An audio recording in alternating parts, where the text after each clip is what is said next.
first chapter of the Book of King Arthur by Howard Pyle, as read by Debbie Sklenar.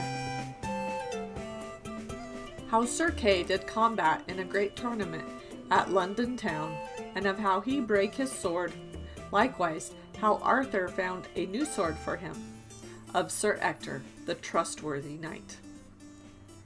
It happened that among those worthies who were summoned unto London town by the mandate of the Archbishop as above recounted, there was a certain knight, very honorable and of high estate, by name Sir Ector of Beaumaison, surnamed the trustworthy knight, because of the fidelity with which he kept the counsel of those who confided in him, and because he always performed unto all men, whether of high or low degree, that which he promised to undertake, without defalcation as to the same. So this noble and excellent knight was held in great regard by all those who knew him. For not only was he thus honorable in conduct, but he was, besides, of very high estate, being possessed of 7 castles in Wales, and in the adjoining country north thereof, and likewise of certain fruitful tracts of land, with villages appertaining thereunto, and also of sundry forests of great extent, both in the north country and the west. This very noble knight had 2 sons.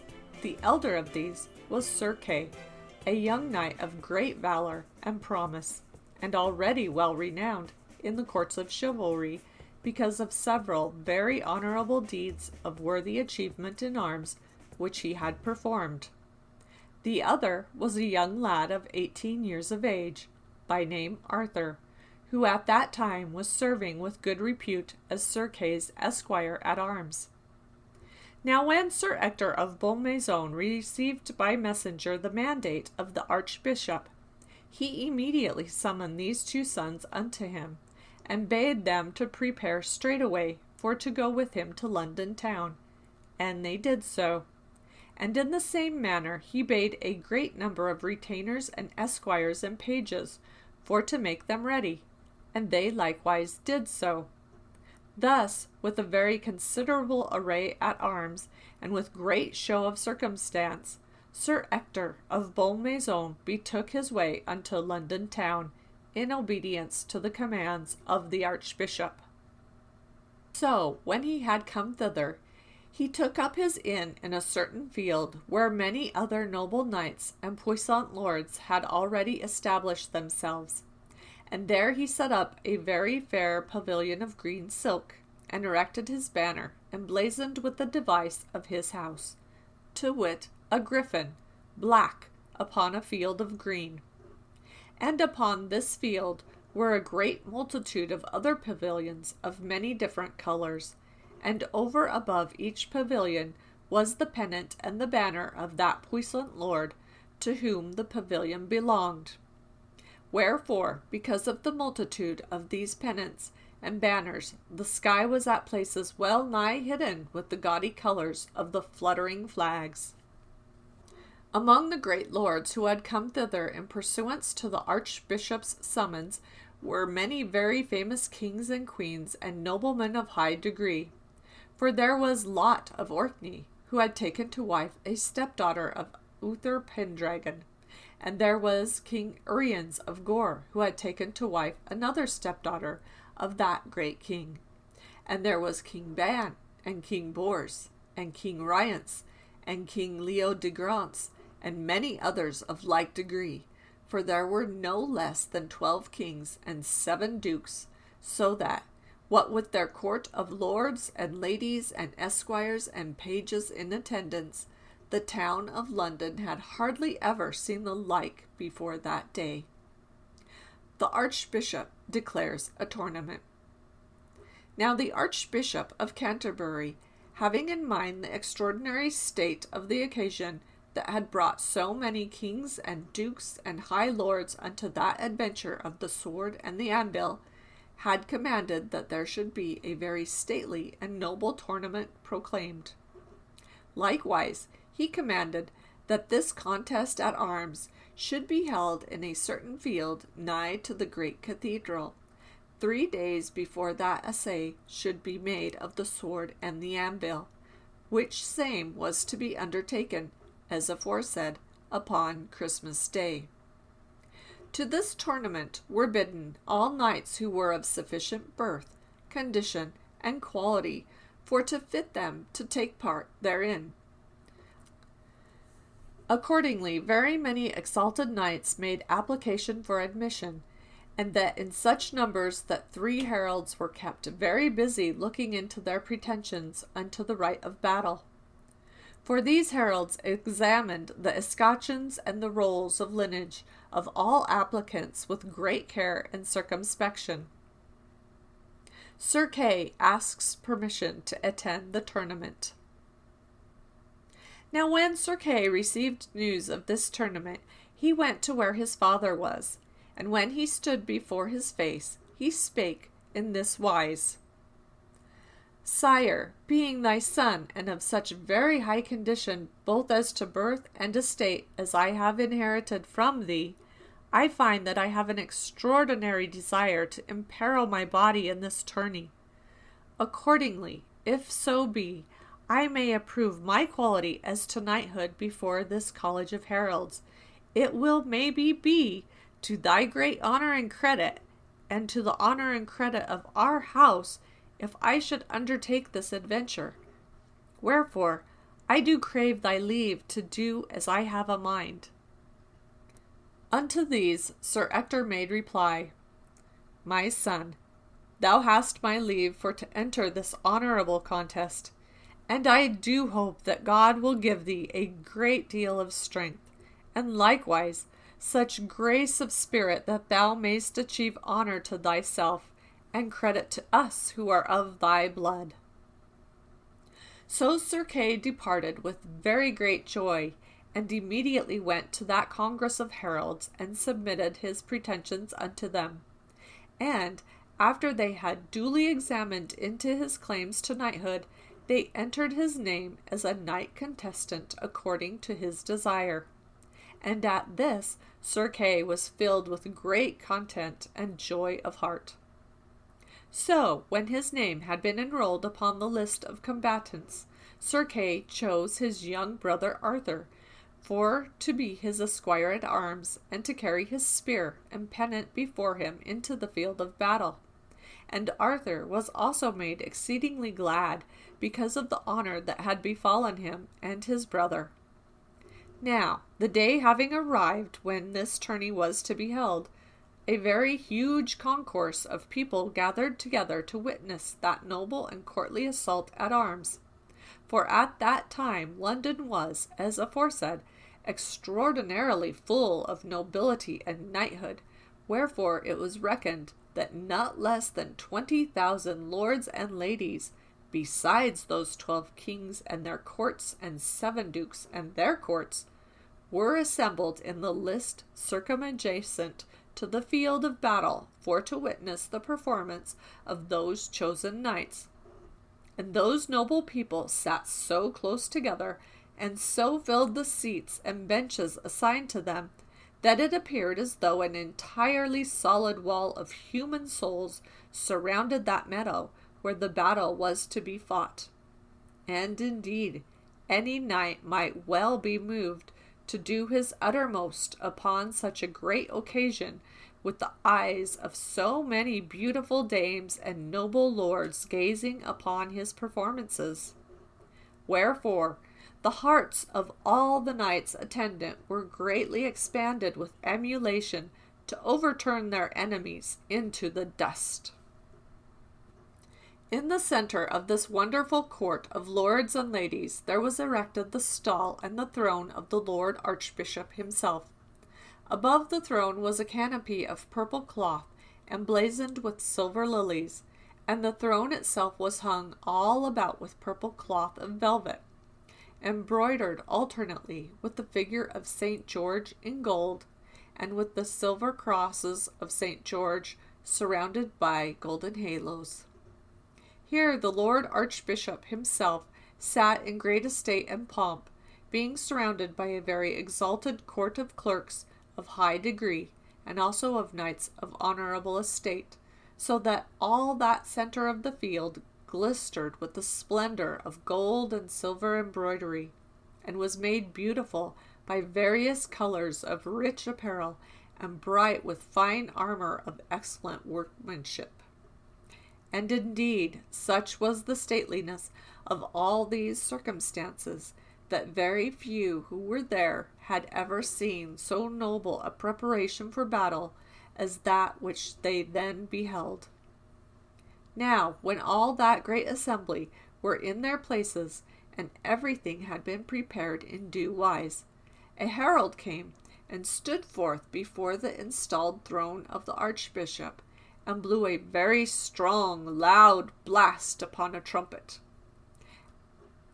At that signal the turnpikes of the lists were immediately opened, and 2 parties of knights contestant entered therein, the one party at the northern extremity of the meadow of battle, and the other party at the southern extremity thereof. Then immediately all that lone field was aglitter with the bright shining splendor of the sunlight upon polished armor and accouterments. So these 2 parties took up their station, each at such a place as had been assigned unto them, the one to the north and the other to the south. Sir Kay takes hand in the lists. Now the party with which Sir Kay had cast his lot was at the north end of the field, and that company was 13 in number. And the other party stood at the south end of the field, and that company was 16 in number. But though the party with whom Sir Kay had attached himself numbered less by 3 than the other party, yet was it the stronger by some degree, because that there were a number of knights of great strength and renown in that company. Indeed, it may be here mentioned that 2 of those knights afterward became companions in very good credit of the Round Table, to wit, Sir Mador de la Porte and Sir Bedivere, which latter was the last who saw King Arthur alive upon this earth. So, when all was prepared according to the ordination of the tournament, and when those knights contestant had made themselves ready in all ways that were necessary, and when they had dressed their spears and their shields in such a manner as befitted knights about to enter serious battle, the herald set his trumpet to his lips a second time, and blew upon it with might and main. Then, having sounded this blast, he waited for a while, and then he blew upon the trumpet again. And upon that blast, each of those parties of knights quitted its station and rushed forth in great tumult against the other party, and that with such noise and fury that the whole earth groaned beneath the feet of the war horses, and trembled and shook as with an earthquake. So those 2 companies met, the one against the other, in the midst of the field, and the roar of breaking lances was so terrible that those who heard it were astonished and appalled at the sound, for several fair dames swooned away with terror of the noise, and others shrieked aloud, for not only was there that great uproar, but the air was altogether filled with the splinters of ash wood that flew about. In that famous assault 70 very noble and honorable knights were overthrown, many of them being trampled beneath the hoofs of the horses.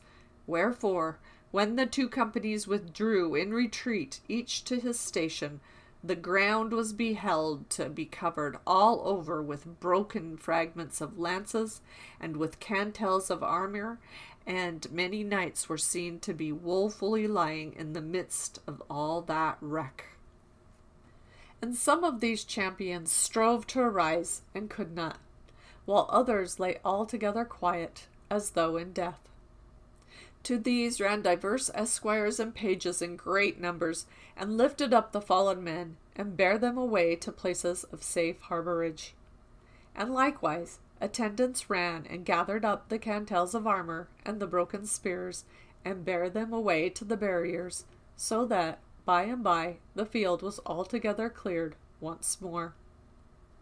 Then all those who gazed down upon that meadow gave loud acclaim with great joyousness of heart, for such a noble and glorious contest at arms in friendly assay had hardly ever been beheld in all that realm before. Sir Kay bears himself well in the encounter. Now turn we unto Sir Kay, for in this assault he had conducted himself with such credit that no knight who was there had done better than he, and maybe no one had done so well as he. For though two opponents at once had directed their spears against him, yet he had successfully resisted their assault. And one of those two he smote so violently in the midst of his defences that he had lifted that assailant entirely over the crupper of the horse which he rode, and had flung him down to the distance of half a spear's length behind his steed, so that the fallen knight had rolled thrice over in the dust ere he ceased to fall. And when those of Sir Kay's party who were nigh to him beheld what he did, they gave him loud and vehement acclaim, and that in such measure that Sir Kay was wonderfully well satisfied and pleased at heart. And indeed, it is to be said that at that time there was hardly any knight in all the world who was so excellent in deeds of arms as Sir Kay. And though there afterward came knights of much greater renown and of more glorious achievement, as shall be hereinafter recorded in good season, yet at that time Sir Kay was reckoned by many to be one of the most wonderfully puissant knights, whether errant or in battle, in all of that realm. So was that course of the combat run to the great pleasure and satisfaction of all who beheld it, and more especially of Sir Kay and his friends. And after it had been completed, the two parties in array returned each to its assigned station once more. And when they had come there, each knight delivered up his spear unto his esquire, for the assault which was next to be made was to be undertaken with swords, wherefore all lances and other weapons were to be put away, such being the order of that courteous and gentle bout at arms. Of the contest with swords.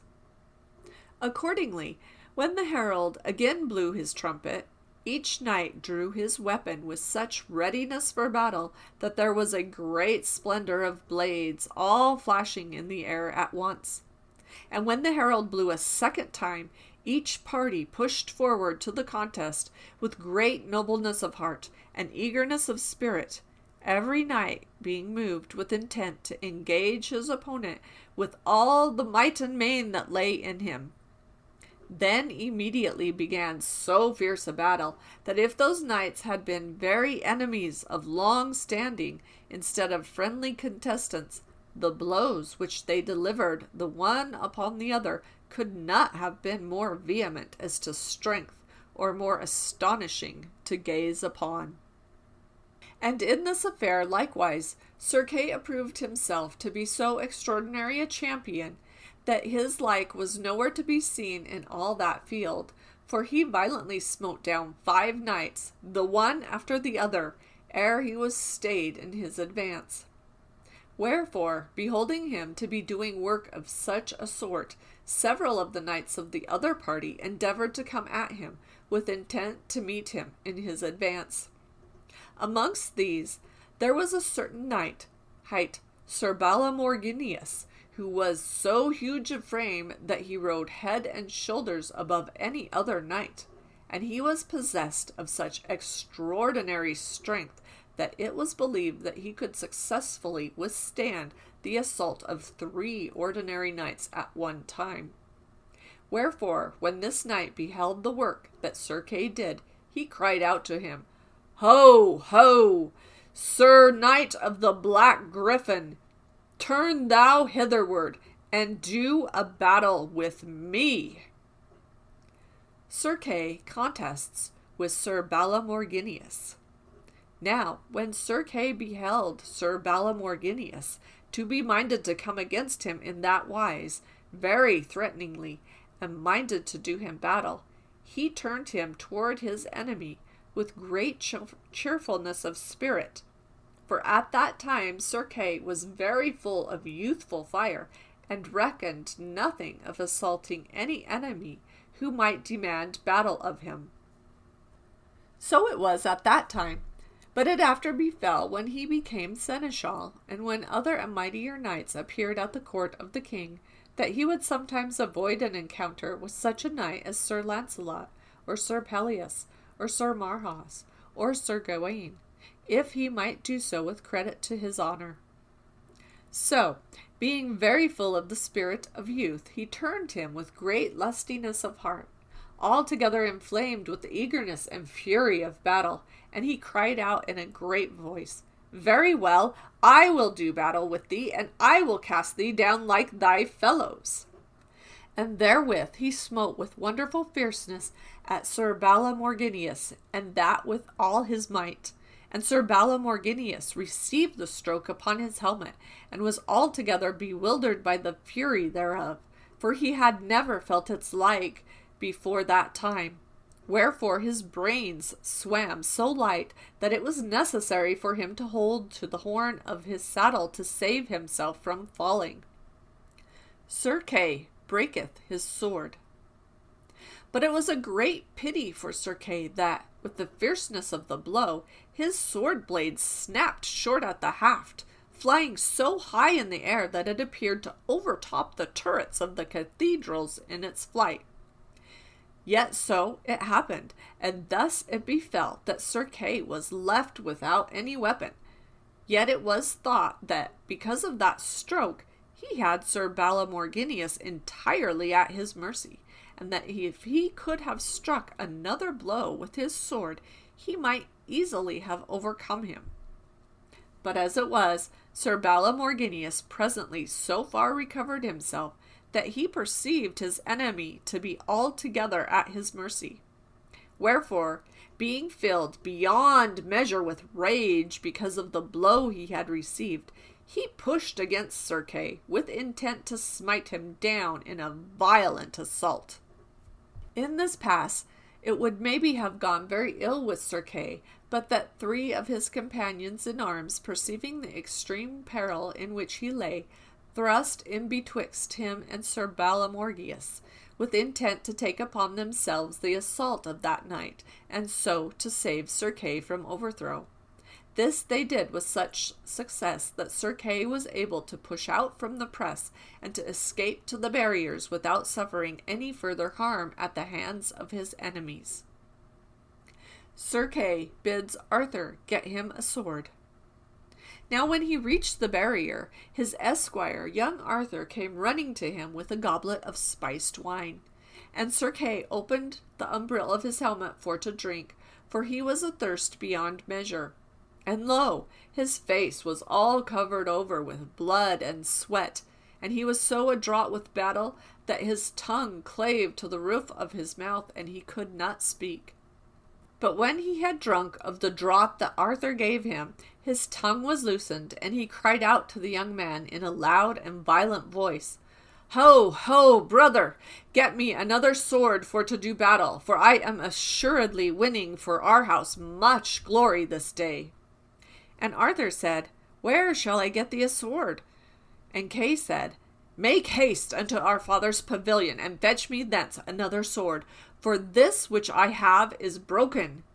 And Arthur said, I will do so with all speed. And thereupon he set hand to the barrier and leaped over it into the alleyway beyond. And he ran down the alleyway with all the speed that he was able, with intent to fulfill that task which his brother had bidden him to undertake. And with like speed he ran to that pavilion that his father had set up in the meadows. But when he came to the pavilion of Sir Ector, he found no one there, for all the attendants had betaken themselves unto the tournament. And neither could he find any sword fit for his brother's handling, wherefore he was put to a great pass to know what to do in that matter. Arthur draweth the sword from the anvil. In this extremity he bethought him of that sword that stood thrust into the anvil before the cathedral, and it appeared to him that such a sword as that would suit his brother's purposes very well. Wherefore he said to himself, I will go thither and get that sword if I am able to do so, for it will assuredly do very well for my brother, for to finish his battle withal. Whereupon he ran with all speed to the cathedral, and when he had come there, he discovered that no one was there upon guard at the block of marble, as had heretofore been the case. For all who had been upon guard had betaken themselves unto the contest of arms that was toward, and the anvil and the sword stood where he could reach them. So, there being no one to stay young Arthur, he leaped up upon the block of marble, and laid his hands upon the hilt of the sword, and he bent his body and drew upon the sword very strongly, and lo, it came forth from the anvil with wonderful smoothness and ease, and he held the sword in his hand, and it was his. And when he had got the sword in that way, he wrapped it in his cloak, so that no one might see it, for it shone with an exceeding brightness and splendor. And he leaped down from the block of marble stone, and hastened with it unto the field of battle. Now when Arthur had entered into that meadow once more, he found Sir Kay awaiting his coming with great impatience of spirit. And when Sir Kay saw him, he cried out very vehemently, Hast thou got a sword? And Arthur said, Yea, I have one here. Thereupon he opened his cloak, and showed Sir Kay what sword it was he had brought. Now when Sir Kay beheld the sword, he immediately knew it, and he wist not what to think or what to say.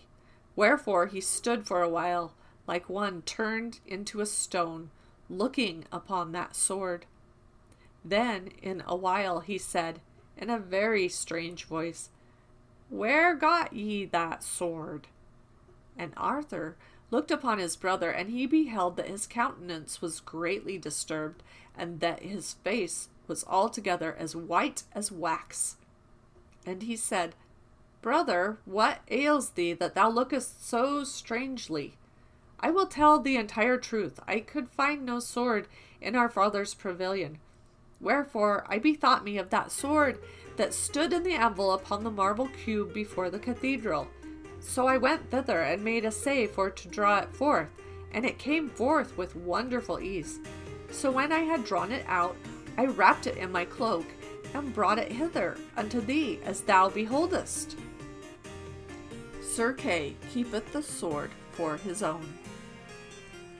Then Sir Kay turned his thoughts inward, and communed with himself in this wise. Lo, my brother Arthur is as yet hardly more than a child, and he is, moreover, exceedingly innocent. Therefore he knoweth not what he hath done in this, nor what the doing thereof signifieth. Now, since he hath achieved this weapon, why should I not myself lay claim to that achievement, and so obtain the glory which it signifieth? Whereupon he presently aroused himself, and he said to Arthur, Give the sword and the cloak to me. And Arthur did as his brother commanded. And when he had done so, Sir Kay said to him, Tell no man of this, but keep it privy in thine own heart. Meantime, go thou to our father where he sits at the lists, and bid come straightway unto the pavilion where we have taken up our inn. And Arthur did as Sir Kay commanded him, greatly possessed with wonder that his brother should be so disturbed in spirit as he had appeared to be. For he wist not what he had done in drawing out that sword from the anvil, nor did he know of what great things should arise from that little thing. For so it is in this world, that a man sometimes approves himself to be worthy of such a great trust as that, and yet, in lowliness of spirit, he is yet altogether unaware that he is worthy thereof. And so it was with young Arthur at that time. The end of the first chapter. Thank you for listening.